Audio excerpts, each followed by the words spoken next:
Shalom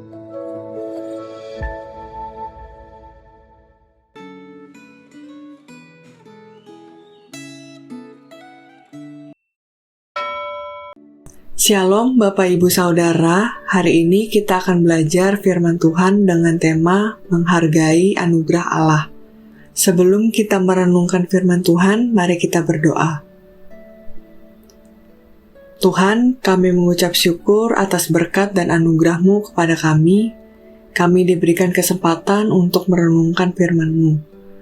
Tuhan, tolong kami agar kami memahami firman-Mu. Tolong kami juga agar dapat menjalankannya dalam kehidupan kami. Terima kasih Tuhan, dalam nama Tuhan Yesus, amin. Firman Tuhan hari ini terambil dari Lukas 19 ayat 1-27, tetapi kita hanya akan membaca dari ayat 8-10. Tetapi Zakeus berdiri dan berkata kepada Tuhan, Tuhan, setengah dari milikku akan kuberikan kepada orang miskin, dan sekiranya ada sesuatu yang kuperas dari seseorang, akan kukembalikan 4 kali lipat. Kata Yesus kepadanya, hari ini telah terjadi keselamatan kepada rumah ini, karena orang ini pun anak Abraham. Sebab anak manusia datang untuk mencari dan menyelamatkan yang hilang. Zakeus adalah pemungut cukai yang kaya dan berbadan pendek. Dia sadar bahwa profesinya sebagai pemungut cukai membuat ia dianggap sebagai sampah masyarakat. Dia ingin melihat Tuhan Yesus, tetapi ia pendek, sehingga ia sukar melihat Tuhan Yesus yang dikerumuni oleh orang banyak. Ia tidak berani meminta orang lain memberi jalan karena ia sadar bahwa dirinya dibenci oleh orang banyak. Oleh karena itu, ia memanjat pohon ara supaya bisa melihat Tuhan Yesus.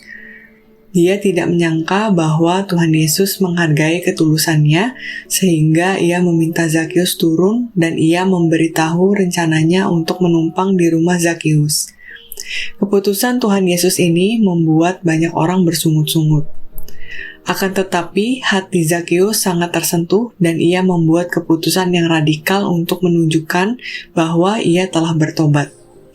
Ia berjanji untuk mendonasikan setengah hartanya guna membantu orang miskin. Ia juga berjanji untuk memberikan ganti rugi 4 kali lipat kepada orang yang pernah ia peras. Pertobatan radikal seperti ini sangat jarang terjadi. Tidak ada catatan dalam Alkitab tentang orang kaya dari keluarga baik-baik yang mengungkapkan perubahan hidup seperti ini ketika bertobat.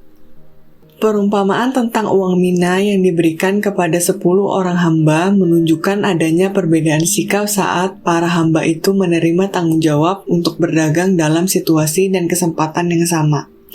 Mina adalah mata uang Yunani yang nilainya 100 dinar, kira-kira 4 bulan gaji atau gaji harian selama 100 hari dengan ketentuan 6 hari kerja seminggu. 2 orang hamba yang pertama bersungguh-sungguh memanfaatkan kesempatan untuk berdagang dan masing-masing memperoleh keuntungan 10 mina dan 5 mina, sehingga mereka mendapat pujian dan hadiah. Akan tetapi, hamba yang ketiga menyimpan mina yang diberikan kepadanya dalam sapu tangan, sehingga ia tak memperoleh keuntungan sama sekali. Perhatikan bahwa hamba tersebut disebut sebagai hamba yang jahat.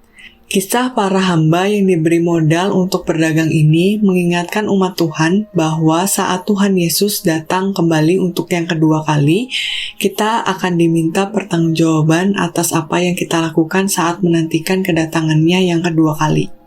Bila kita seperti Zakeus yang amat menghargai anugerah Allah yang telah ia terima, kita akan berusaha sungguh-sungguh melaksanakan tugas yang diamanatkan Allah kepada kita.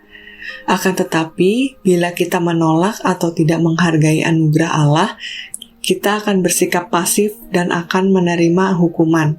Apakah Anda telah menerima anugerah Allah dan Anda telah berusaha melaksanakan rencana Allah bagi diri Anda?